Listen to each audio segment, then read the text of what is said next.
Ipawai tu ta kon hoi imunona i zalam kalpaisa gini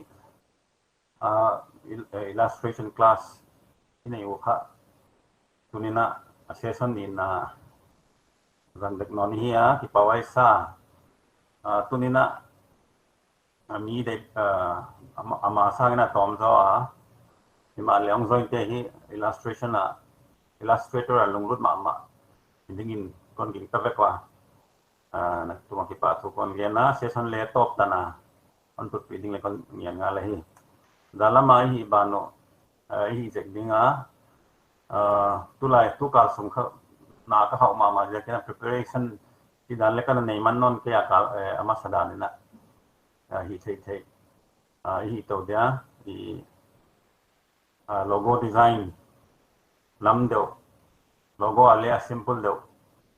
complicated te khoi nai lawin simple deu te khoi len chi ole tuna screen kon share dia ole ama sapedina image tracing kichi illustration feature khat ina ipan mas pen dinga ei kha I ohon panpi ma saka achangina I kuta bagel tomai sangina bailam takina image som sate kha vector waswa pa the mai hi hei tung to na tuna I limla khat image khat kon la lut dia tana ya obama lembang la lut leng eka image file hiya eka vector kha bailam taka hei image trace anga kha pathe hi chi kha kon lag dia wa atung lama file edit object type chi te amna laka windows iwa click le hela ka kha image trace kichi option khatama wa mek leng kha hei box song pot kha hei preview mek leng ja kha ta black and white ông convert hi sakna len tun grayscale hay kan grayscale hiya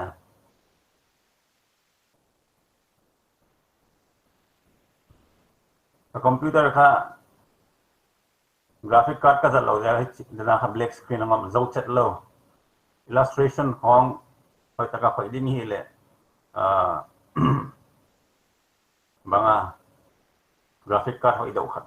khapoi mo hi chi khat kon belap dia wa khai ai grayscale kha vector convert kinin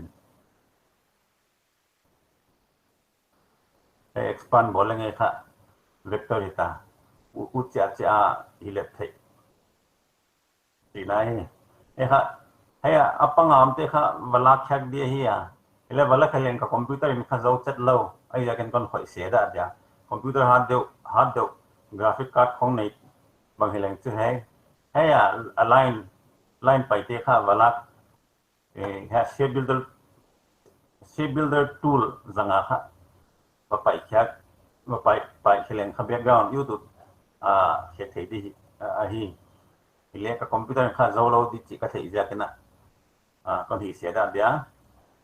example khat dana ya image trace na tuna dang khat kon la lu non dia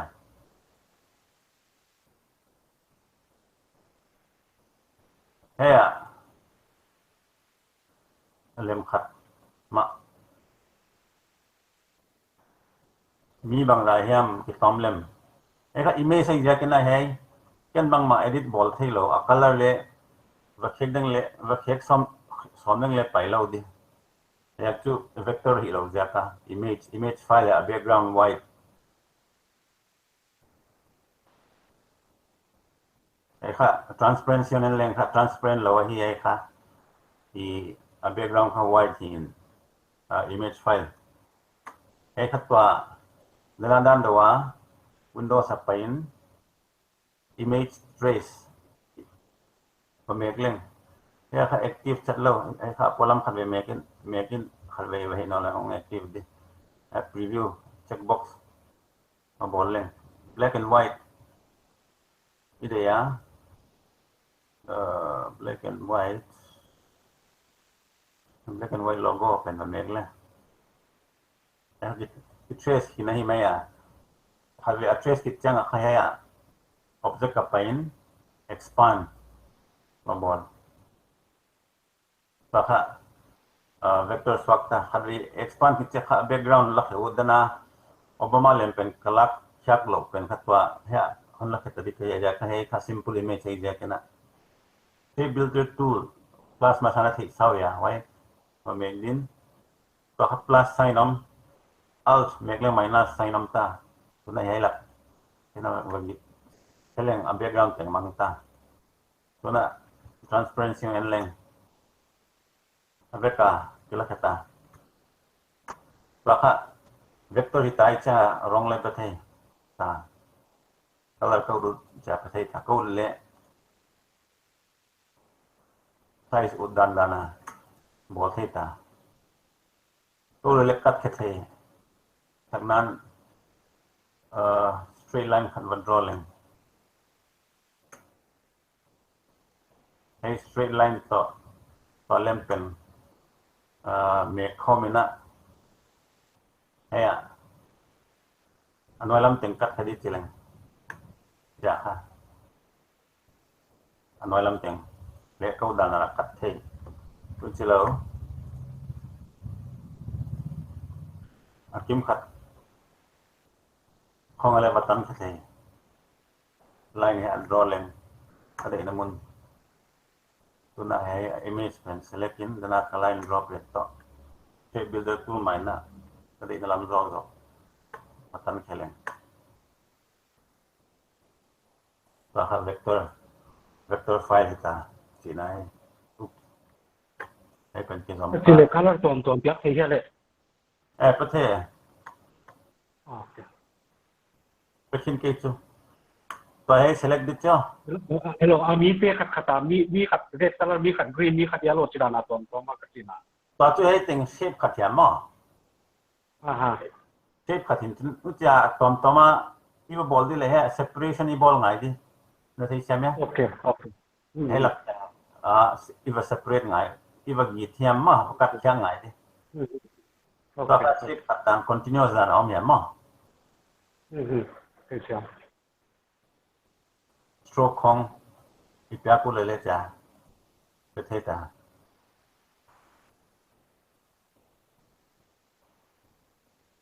ama chi image ai changa hai color fill khong stroke khong ki pathe lo mo chang mo hai kha chăng ya ki jeni dala male roi thang le ne na i company logo vector ka de ya ham ye din chin hai Bharat Petroleum va design kin taka va design ale jo va bol the hai logo te khong le ki ellipse tool khong circle draw ale jo va bol the ile to image trace a kin taka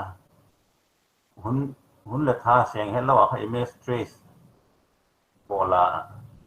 va ke the mai ai kha color thum two colors three colors ni trace leng kon jota alo ki changa object expand khat de to kha shape builder tool a kha hey boundary wala kha de tun transparency anan leng ken khat he bi sung khong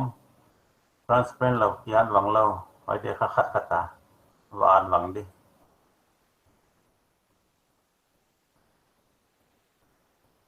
kon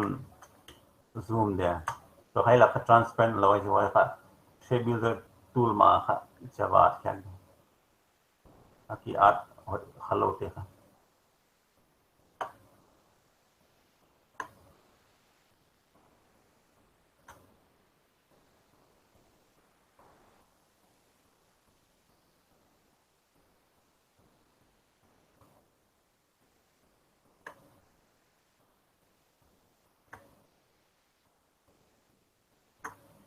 ตัวข้าโลโก้ข้าเวกเตอร์สวาเห็นไหมเจ้ามินิทขัดมินิทนี้นะจริงแล้วว่าข้ายิ่งตะกาโลโก้ขัดข้าเวกเตอร์สวาอินไปข้าเอ็กซ์พอร์ตแค่ดีเชฟเวกเตอร์เชฟแค่ดีเห็นไหมเจ้าเดี๋ยวมาพูดถึงว่าสเปรดชาปตาบุลาปตาเลยคือว่าดีไซน์ที่ใช้บาร์เปโตรเลียมกันเลย curve วัดโรดให้ circle วัดโรดดิจ้าไว้อุทินเฮลังชูดักขัลขัดดักขัลนี่เบกลูดิจะหับไปลำตะกาที่โรดให้โดดน้ำกี่หม้อ hello โอเคให้เลยให้ close เดี๋ยวตัวไหนให้โลโก้ตัวไหนให้โลโก้อีดรอให้ได้เนี่ยนะอีดรอแค่สองดีให้บอลสองนี้ให้ข้าตอนนั้นบอลผิดใส่ให้ข้าทีน่ะตอนนี้เนี่ยเดี๋ยวให้อีกคนอีกเดียวmasa kena kan di draw dia bola apa tina kayak ellipse tool circle yang ellipse tool kan lah dia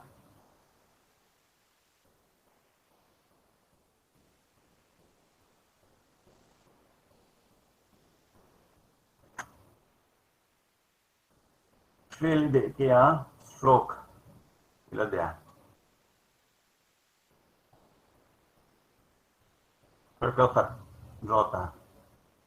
tu nak a copy cut kon bol dia alt keyboard alt mek leng ya copy cut an kai ka the tu dan mai na cut anoi lama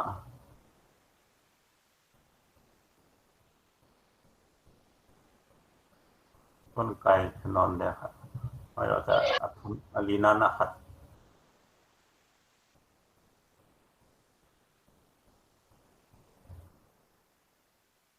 itu dia kah kon kikim sak dia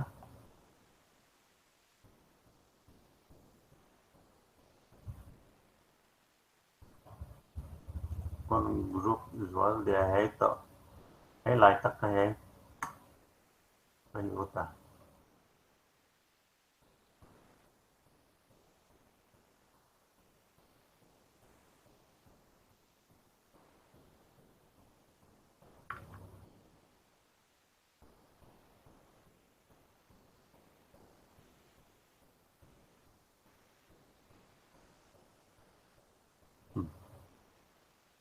itu ni draw dia kon ni lian dia itu nanti saya mau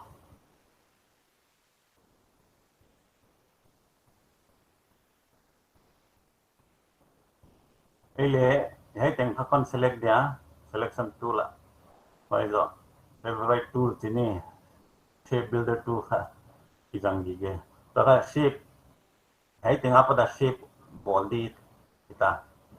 แต่เอ็นต้นเลยให้เชฟขัดเชฟนี่เชฟทุ่มไปแล้วก็ให้เต็งขัดท้องนี่ดิให้เต็งขัดรวมหอมดิคอมไบน์ดิไอ้คอมไบน์นี่แหละที่มาไอ้ออลเมกไงแล้วลาใช้ในจะร้องขัดประตูอีเดียลพัดเดียโรคอีเด็กเกียให้เต็งขัดเชฟให้เดียลให้เชฟขัดต่อให้เชฟขัดคอมไบน์สองนี่อีเดียกันนะmouse akan drag dia nah shape kadang fakta tuan second shape ha hai tegel pale mouse drag di shape kat inanta thum nadina hai tegel adang te khai te ilawi changina pai ding ya why the keyboard are alt magnin ya baat khadi de lo teng pa kha shape wa kin ta he to kha stroke om la ya stroke de lo chang na นี่ประกาศแค่เดียวนะครับเชฟข้าจะตายให้ไอ้ตัวquestion om ya om lo ma lo ya ya gradient kabol sama hey iwa zang de hey gradient hey ka first color atung pen ka first color ani na pen ka second color atum na ka gradient ya ya hey ya i shape pen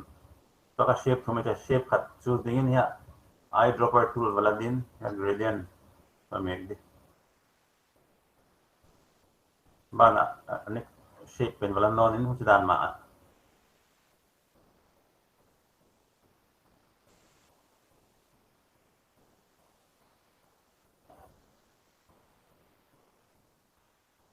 rồi hi hey gradient kha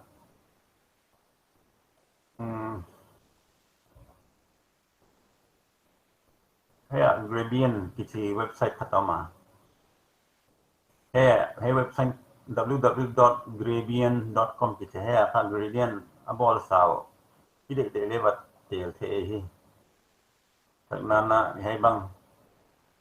de bang ite le hey kha first color second color ma first color ba meg din hey code va copy di in hey okay le hey gradient tool make hey double click link yeah first color yeah code like this second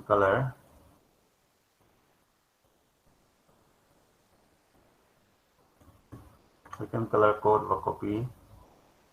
yeah double click oh vậy mà là khá hay pen palette pen và kéo lên hay code gần nào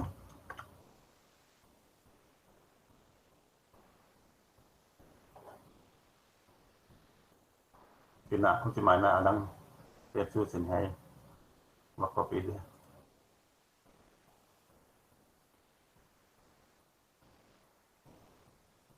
chả cả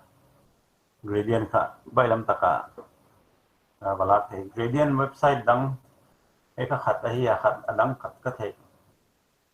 UI gradient gì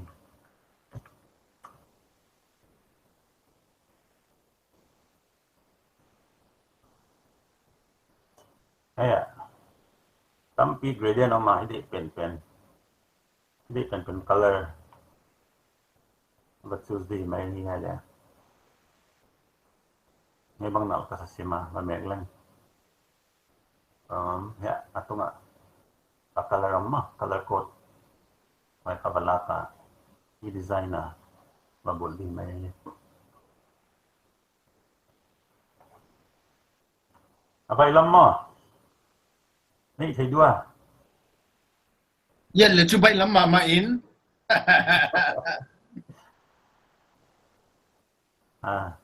cái logo song tay chân yêu là text không và coi sana company mình fund như vậy Montserrat bằng tele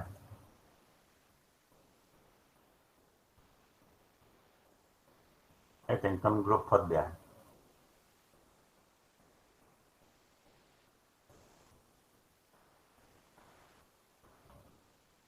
तो अपन मेखा है i artboard to center cha taka pag ka select in hai align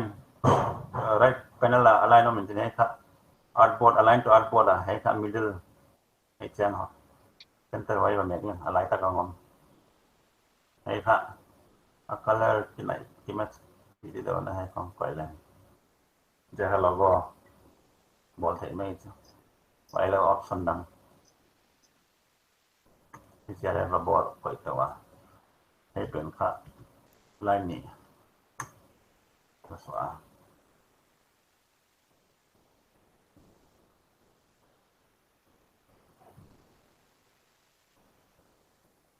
khong à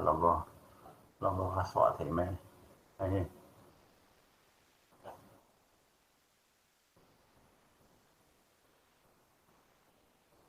question om ke ma abai tho ma ai tan tuna adang ma ai dan do tai ma khat bol non le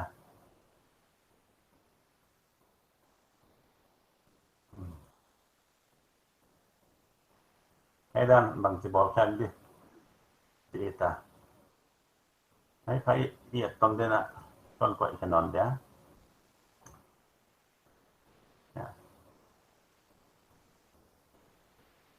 D shape logo ellipse ma alum kho mai chang ellipse ma jang dia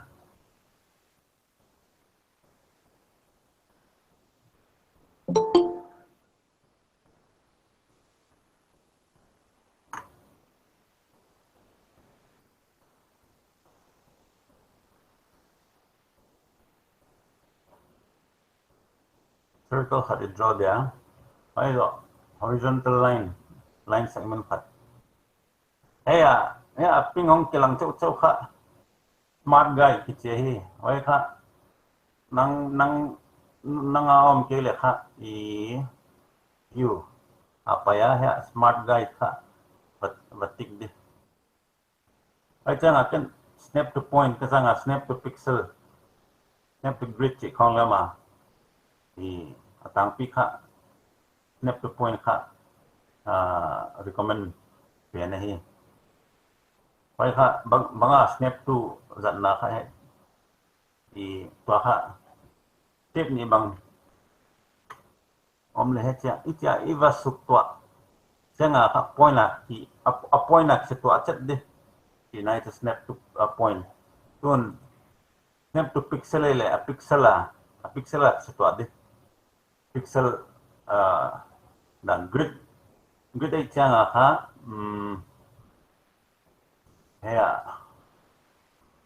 so grid chi ma grid dung so ya ki join de chi na grid bang le achang i thi do chang a zat na di poi mo ni nang lai school kai lai khong graph a chu i draw te khong pho poi ma ti le achang che kha a size khong sang nan alphabet sorry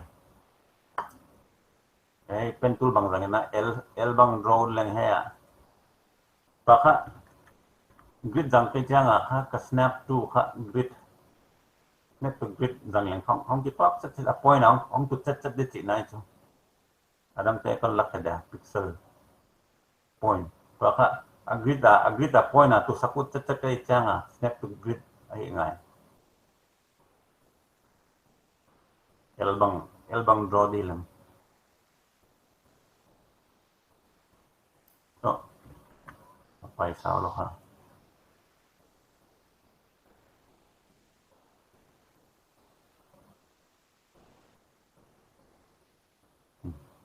ha bai lam taka grid izat le thil draw thai mai che snap to grid yon gen hak ja kon so che o hi to kha a point de it a snap to point in kon hi dia le kon la khat ka dia grid le de low high grid to kha line draw smart guide ka center hi chi na smart guide kha pha patong to kha a point chat an so katai cha anchor chiang kilangan straight line draw to ke changa shift ka keyboard a shift make ding in line khacha draw to ka d shape bolu di changa tam kai sublet da tuna stroke ka stroke hi shape hinai lo stroke I draw here a stroke away dia asa dan kon isurian de 1 point om kha 40 point hong in hi lian dia 40 sa lian do ka de la 60 ค่ะเท้าแล้วดูบ้างอ่ะ50กันไปเลยแล้วก็ stroke stroke itu shape ini lo ya kual khatigilin ya line khatigil itu ini ucik kon kai sao to dia ya ke selection tu dia nak ya point kala dia ucik kon hi sao lại dia và hey kha stroke stroke away size ki lian lel hen chen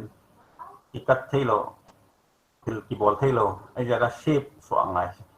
bang ti shape so ading chi le he ka select ka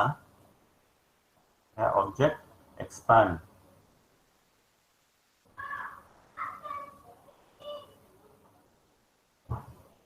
so ka shape so ta ai ka shape ni ai ti gel i combine hota pathfinder tool ya izang dia shape builder tool la chi chawa drag ka shape khat ba so thei chu na pathfinder tool kan dang le ya unite ki chi mek leng shape kharang so ta ai la color le yon on shape dia alar do mai khatตัวก็ให้อตุงลำอตุงก็ curve สักวันที่เชียงนะ perfect semicircle ค่ะอากิมค่ะ quarter circle บอลลูที่อ่ะcircle ค่ะกันรอเดียตัวน่ะselection tool น้อยdirect selection tool เป็นคนละเดียคนละเลยฮะ point อันก็ point ลีตัวนี้แหละนะมุกทีนี้นะอันก็ point ขัดนี่ตรงลีออกมาให้เป็นก้อนเมฆเดียวขัดเราจะคีย์บอร์ดdelete คีย์เมฆเลยของกิจ delete เดียวอากิมขัดของซองเดียวตัวก็ให้เลยอากิมขัดมาสองดีอ่ะไว้ดีนะ rectangle ขัดคอนโทรลได้ให้center นอนนะให้เราลองดังของคอนไปเดียวอีอุดจะให้อาร์ตเขอุดให้เละอันนี้นะเชฟติเกลค่ะคน select เดียว pathfinder tool มากันหลังเดียวอันนี้นะเปลี่ยน minus front กิจอันนี้นะเปลี่ยนเละ front เปลี่ยนคือ minus กันดิราคา quarter of a circle อมตาให้เป็นใครตรงนั้นบุรุษได้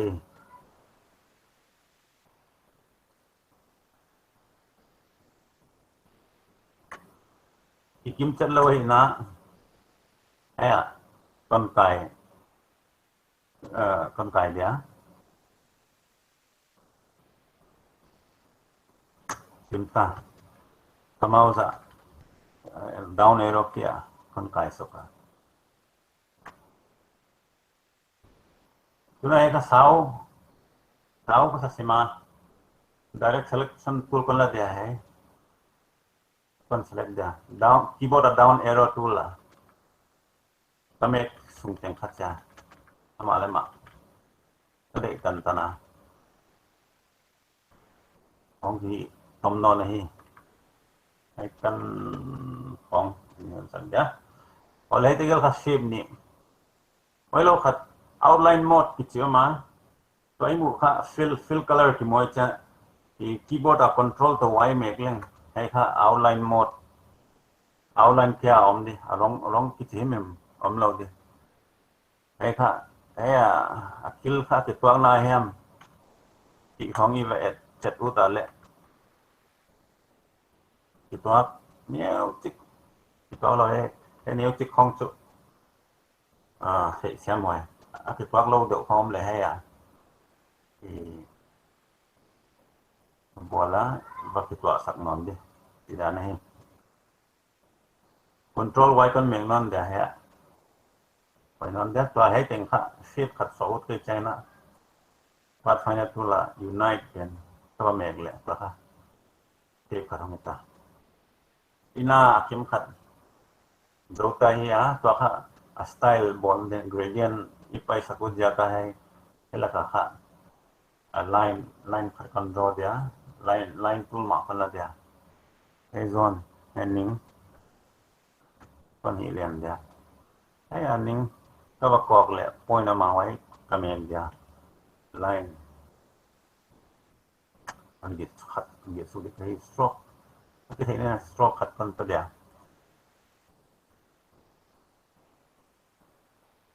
tuna he sana curve khat bolu di chan pen tu ri rang dia he hai ta na hi bala dia khat point khat hai kan khong na he curve fa con cài dia au thalian lo con ni nhau dia đi thang dia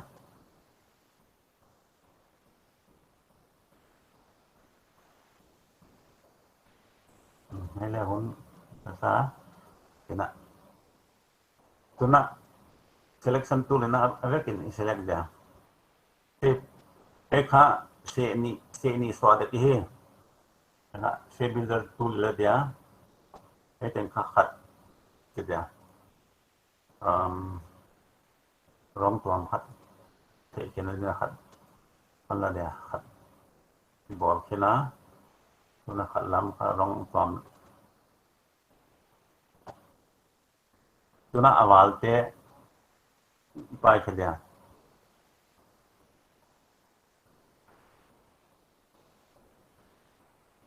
ela vale valo ma pai ke dia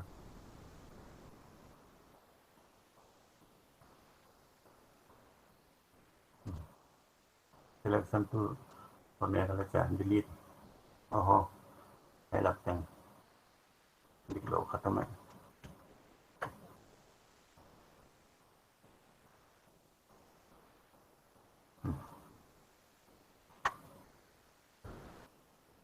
cho hạ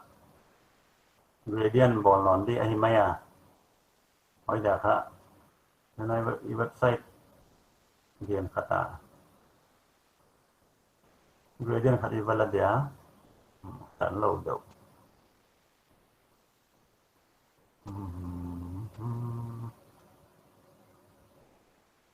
rainbow blue đây không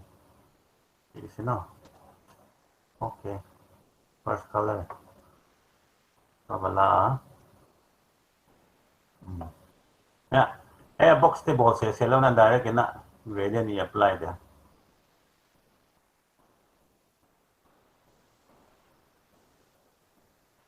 first color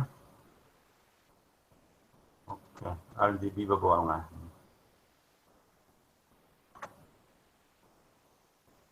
second color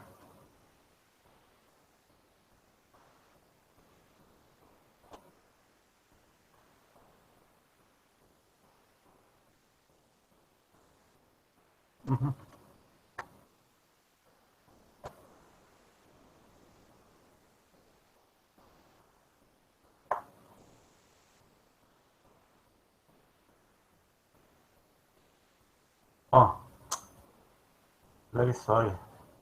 second color pala na second shape aka valut kha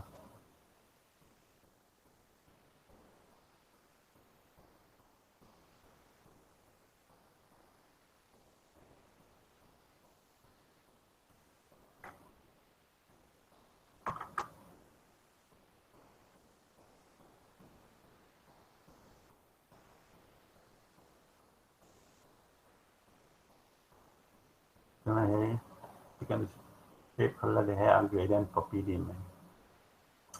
e kha ake lang fu kya here the flip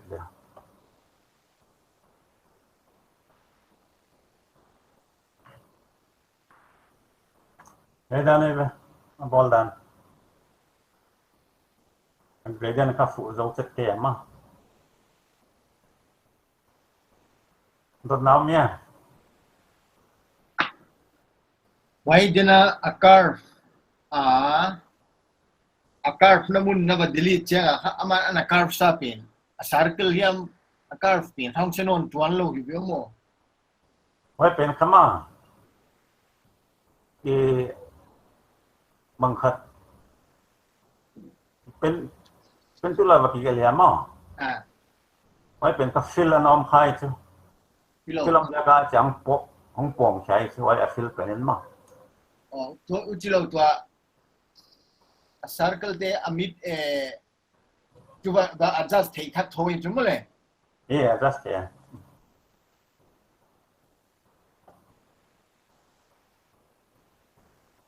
โอเค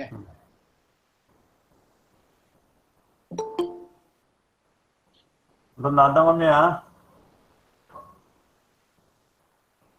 องค์เกลตัวเรามาเก็นขัดคนดงเดียว Ah.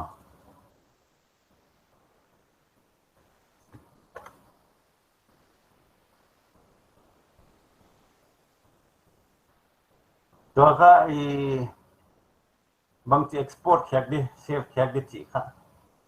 Yan dia ma.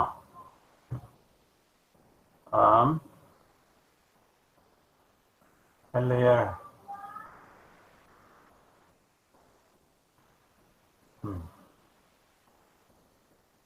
Layer cái tê khai để kia export chẳng na con hai dia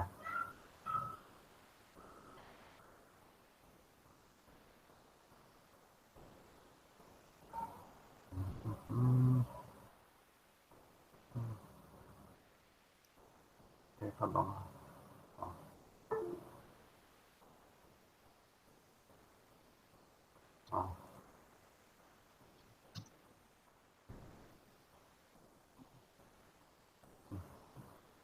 นี่เนี่ยให้เต็งค่ะ export เท่าที่เนี้ย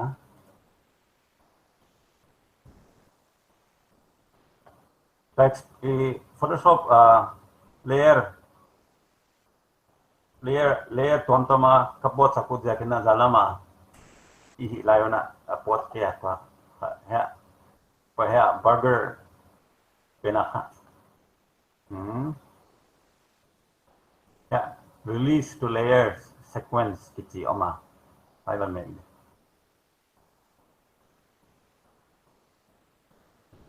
ไปเลยแล้วก็ให้ถึงเลยนะครับล่ะ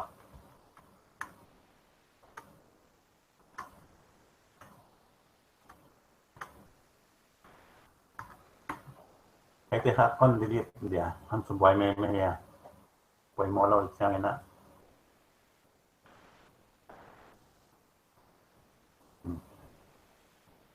ที่จะ export ไม่เล่นใครให้จะเกี่ยวกับ layer Photoshop ของปัดเราดีไว้จะค่ะเนี่ย layer select din release layer to sequence จะค่ะว่ามียังไงว่าค่ะ export data โลโก้ให้มีบอกจ้าค่ะอี vector file เห็นนะที่เซฟมาสักเป็นนะ save as document file ที่ AI น้อมเดียวเนี่ยโลโก้ไฟล์กันเดียว AI นะขัดคอนเซปต์เดียวขัดที่ตาไว้แล้วเห็นกันจะ PDF เป็นเลสเซฟPDF ก็ไปมองสักแค่ Illustrator EPS ที่จะเป็นนะเอ้ค่ะ Universal Vector File เฮีย any software any vector software Corel Draw เนี่ยบางอินเล่ของที่ดีไว้จะงซอฟต์แวร์ที่ข้างโลก vector file handle ออกมาเลยไว้เป็นเลยของที่ดี EPS อาจจะเซฟแค่ vector file เซฟต่อตัวค่ะ export ไปดึงอิน export น้อยค่ะ option แค่ตั้งเปียวมาTSS บางอะไรที่หลังเกียร์ทัดกัน JPEG นะที่เซฟแค่เดียวไว้เซฟมันนะให้อิเลมค่ะก่อนอะไรถ้าก็ออมหินาย่ำสิเป็นข้าไปเจอค่ะเซ็นเตอร์ออมเสียก็ได้เซ็นเตอร์ออมตั้งก่อนอันกุบทันดิตุน export as PNG อันบทก็ได้แค่ PNG นะก่อน export สักเป็นเดียวแค่ resolution high 300 150 บางเรื่องมา72 ppi hey web tan khong a zang di la screen 72 le hona ile screen khong a ja 300 ma de hoi chen 300 ina save kita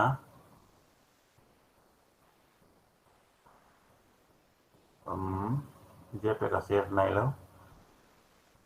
artboard है अंगो तेंग तो का save क्या कुछ जाके ना use artboard का चीज़ है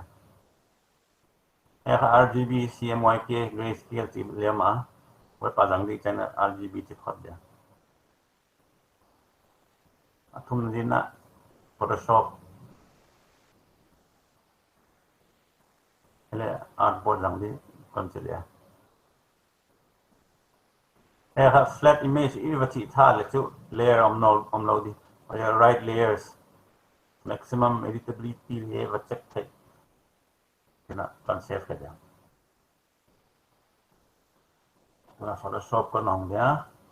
वही काले ना इसे क्या ते pencil ले AI file का यही है EPS का यही है एक PNG file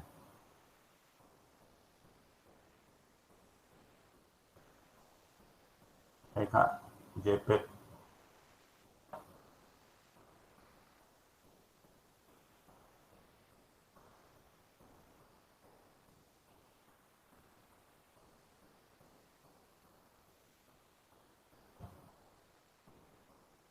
open with Photoshop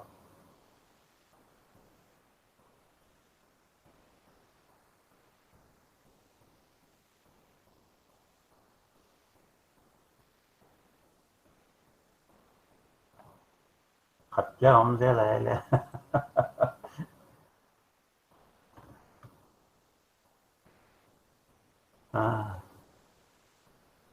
layer ni là ông đang tắt xe à abang ni leh ko yam khala ka hi khal khat am ma hidia layer ni tat ni ja ông đang tắt xe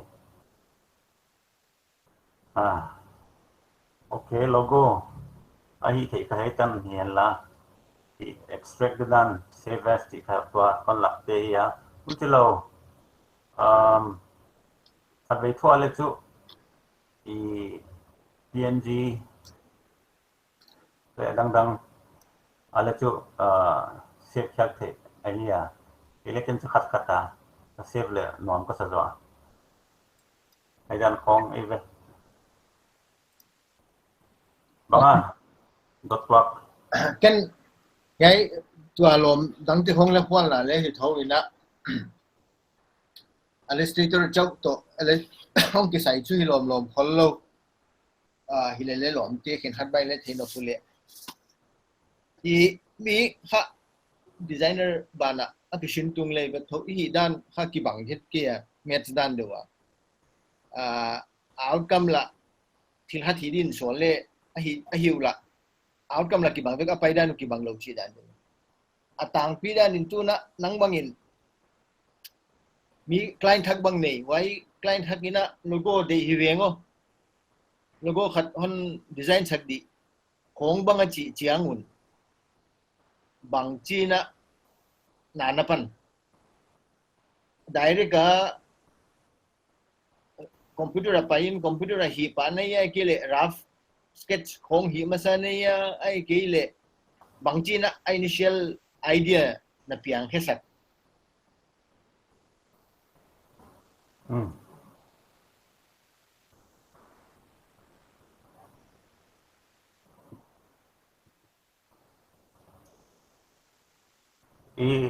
atang pichu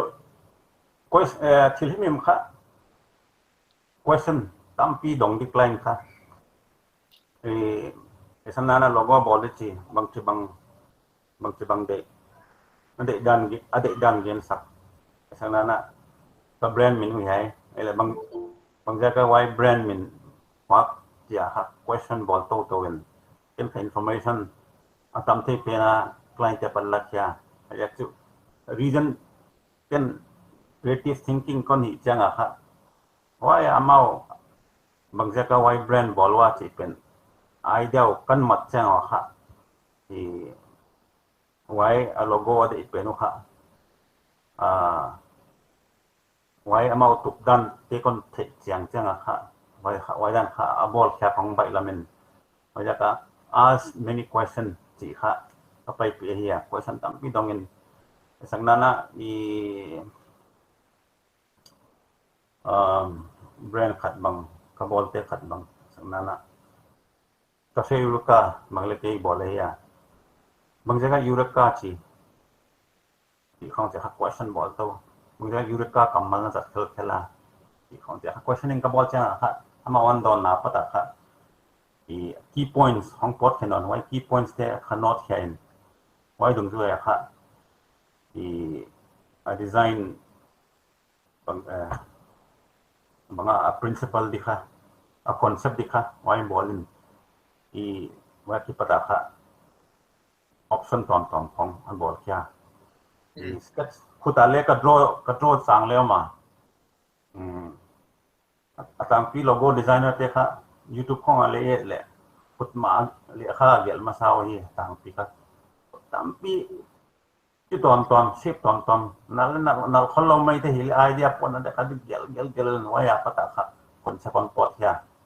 เป็นเรื่องต่างไปถ้าว่าเห็นเล็กก็ draw คนเตะเป็นค่ะ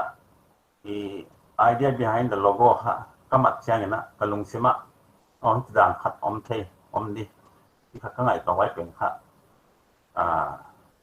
คอมพิวเตอร์เอาไปอีกใช่ไหมใช่ยัง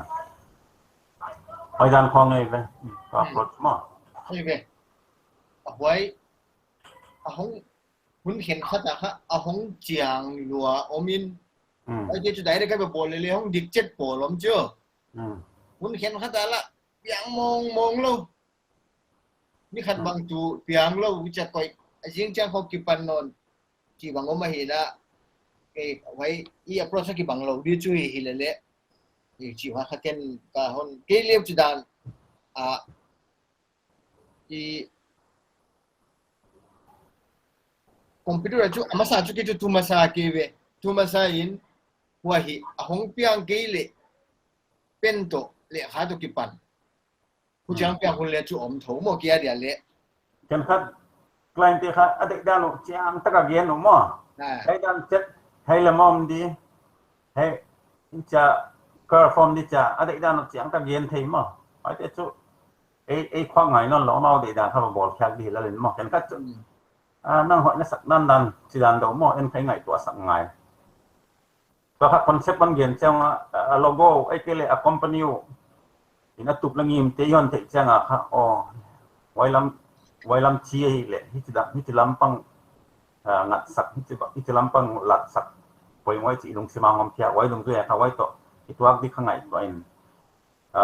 ขุดข้องเล็กเล่นขุดข้องไอ้เกลี่ยที่เรียกGoogle ฮักฮาแต่ละ Google ข้องsearch and inspiration ตามให้ dribble ข้อง behance ข้องไอ้เกลี่ย Adobe Stock ของบางอะไรจะเป็นกว่าเลยinspiration เวลามาไว้ค่ะโอเคจะ inspiration นี่คน gather คิดจังอะค่ะidea concept คันนี้เลยทุ่มอมินไว้ปัดเอ็นินเทลินจะน่าเสพกันconcept มองจังอะจู่บอลแค่เป็นฮักษณะเรามั้งเสพ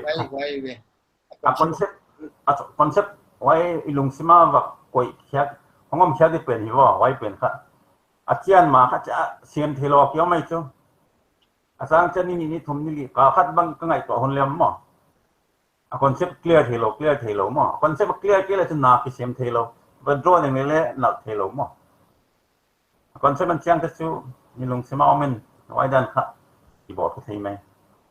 เชฟขายกูด้านนั้นช่วยสักใช้จังอ่ะมั้งconcept clear จังอ่ะอีซอฟต์แวร์ไอ้แบบบอลเขียกเป็นจู่อีแบบบอลเขียกนั่นทูลที่ไม่ยินบางไงตัวนั้นเปลี่ยนมั้งไว้เปลี่ยนค่ะเฮียมาเลย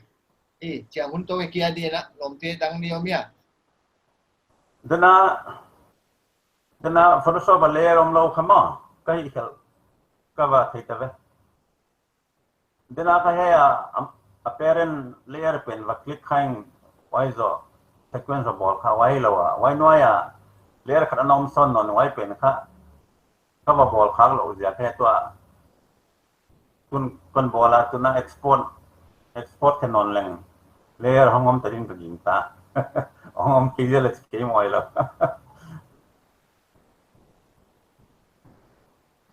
kon lalut thak da logo file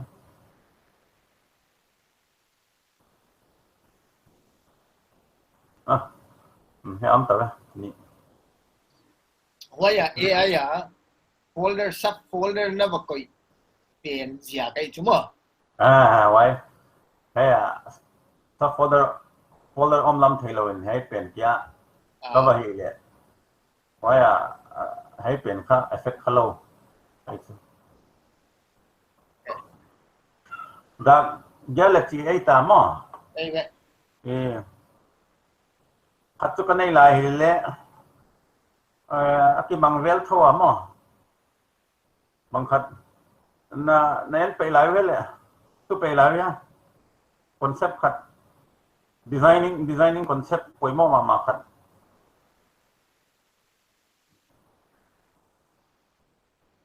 ok đi lại rồi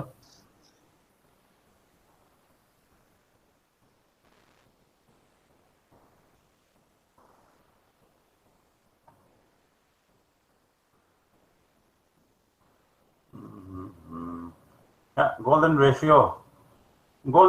cái chi khá discuss with na zang ni ka ging ta golden ratio khá hala ka camera off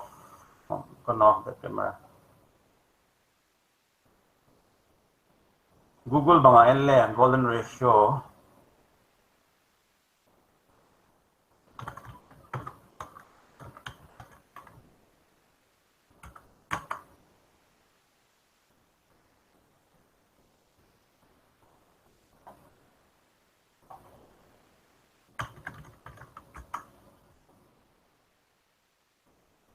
hey Apple te logo bang golden ratio zanga design này à hello golden ratio zanga pi zang Twitter le hi à Pepsi te logo bang le à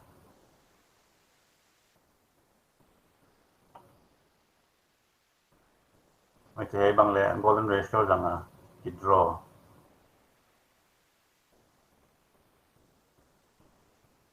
ai à Rogam.com te logo bang le golden ratio zanga ki draw yeah golden ratio ki line wai ki pana vak fal lem ki draw ya here golden ratio ti chang a hai pe na hi a shape kha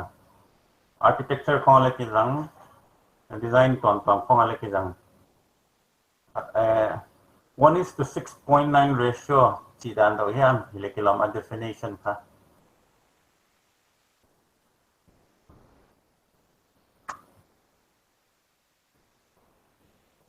eh 1.61 cái golden ratio kha bằng điện na chỉ le va thei le ngai kia i golden ratio kha a shape kha haidan na omai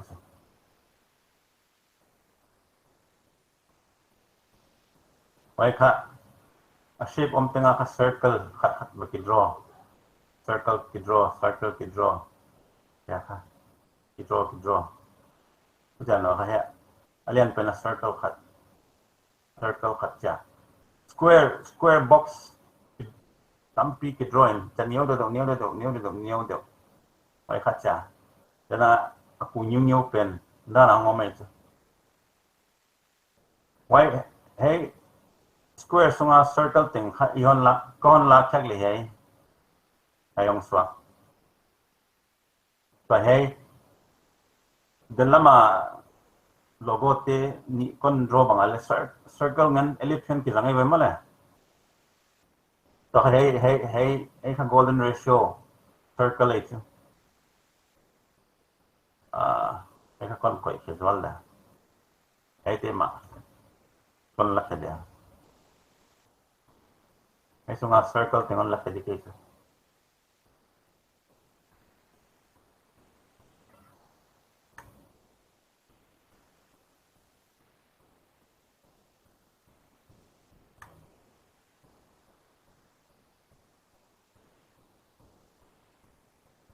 anyo sima kon zoom kadi ai to ai ki mai cha kadila le honta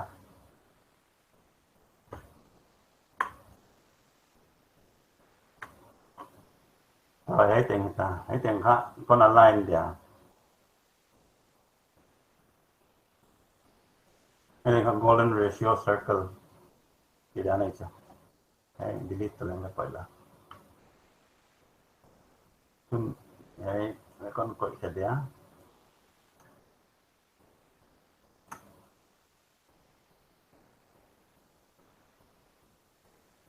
tuna Twitter de logo ha draw som dia ai Google ma ka wazan sketch mi sketch sa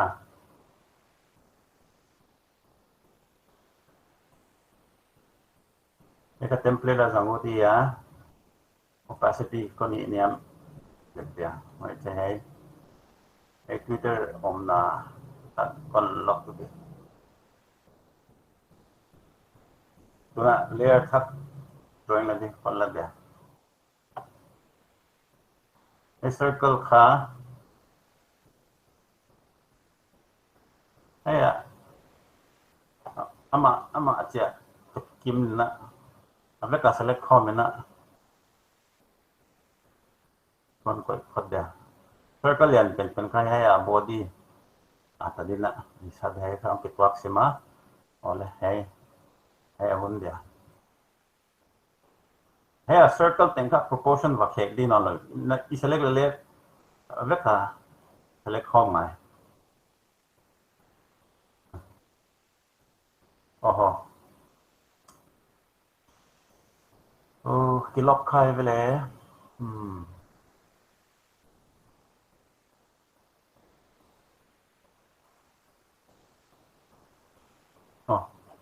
cái lọc khai lâu kia ok tu na circle lian pen con là dia thì duplicate bol copy khat al con mẹ để khát con cái dia tuna abana pen waya akha bukan na dia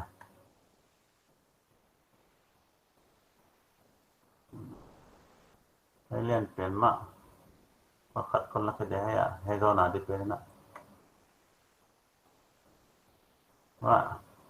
akha bolut no ni ya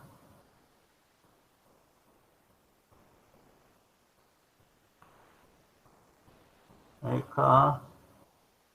alien deu abanga wa sa nyo zapen kon la dia hai sakit pakai waya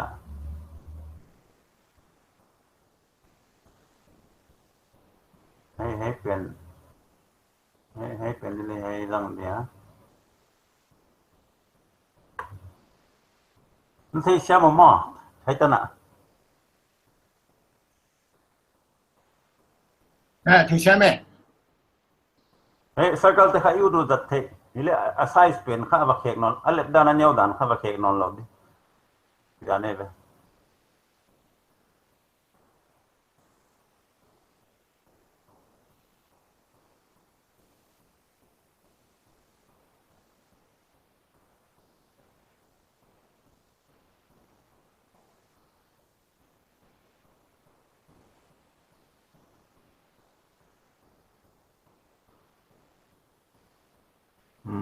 hai din te aniyaw do abang hai kha alien pen dia hai alien pen na kita apa tuna lu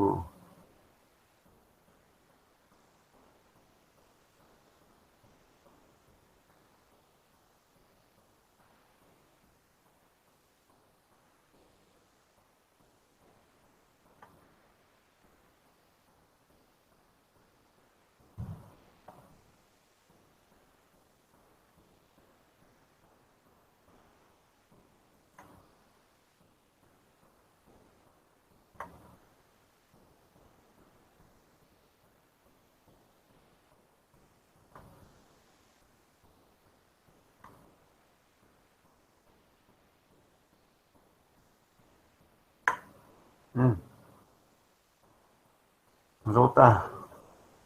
tua kha select shape builder tua kha shape a bol di ta ni dei lo teng ngat kha ni dei teng shape bol di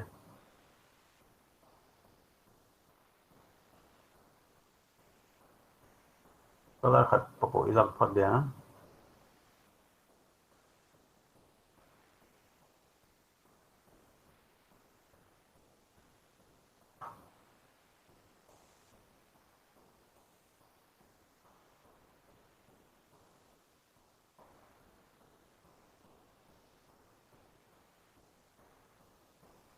si sama mo แหม่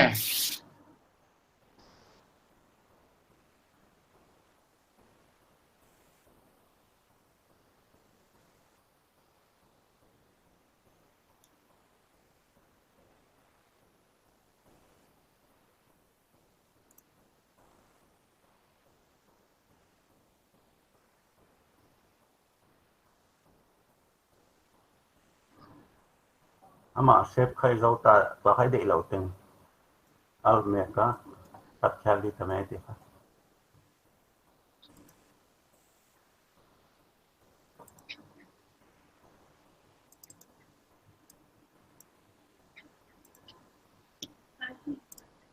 oops đây hả hey lại đi rồi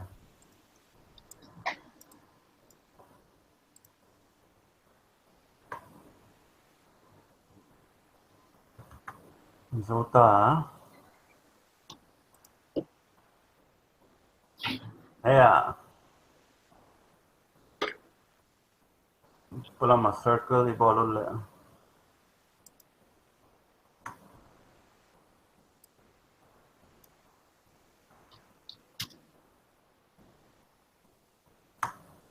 itu dia the drawing pen is a hide dia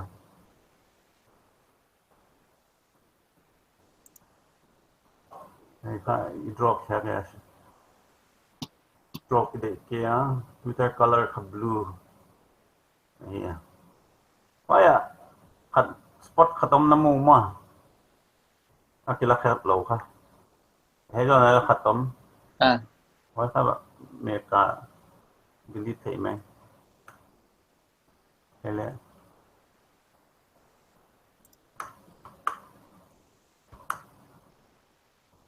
sang chela khat thei lo kham itu bang dun mana kha đi lẽ đây à con zoom thì bằng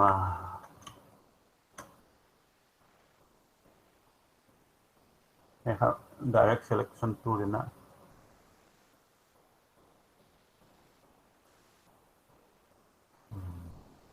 bằng cái đó này cả nè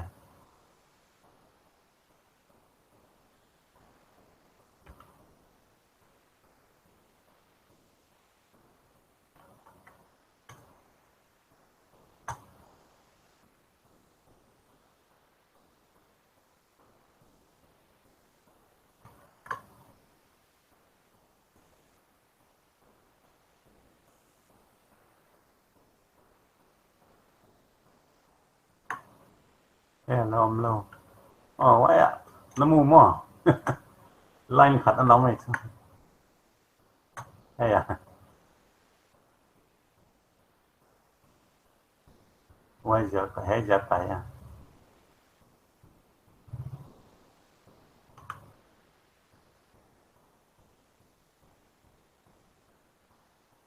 rồi đấy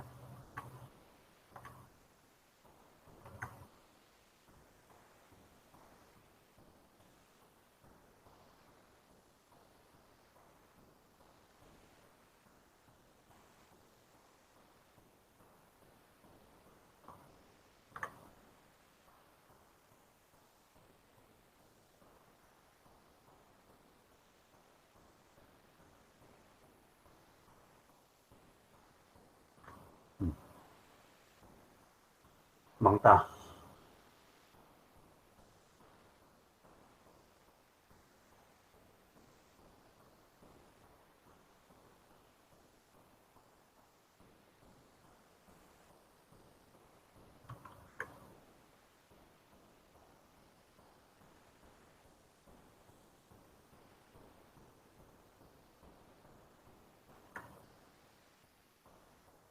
Twitter cái logo dấu ये đấy है cái खेलने थे या खत्म Makanya. aku al khad diklawai tu Kama mo. hai lak kava lak khale tu de nama pakini luar mo hai kha circle alu ka circle paidan tak ya waya hai ya body a circle pen wala kha hai lak art shape builder tu la kha wa art kya dan ta hai waya art kya khalo ke ka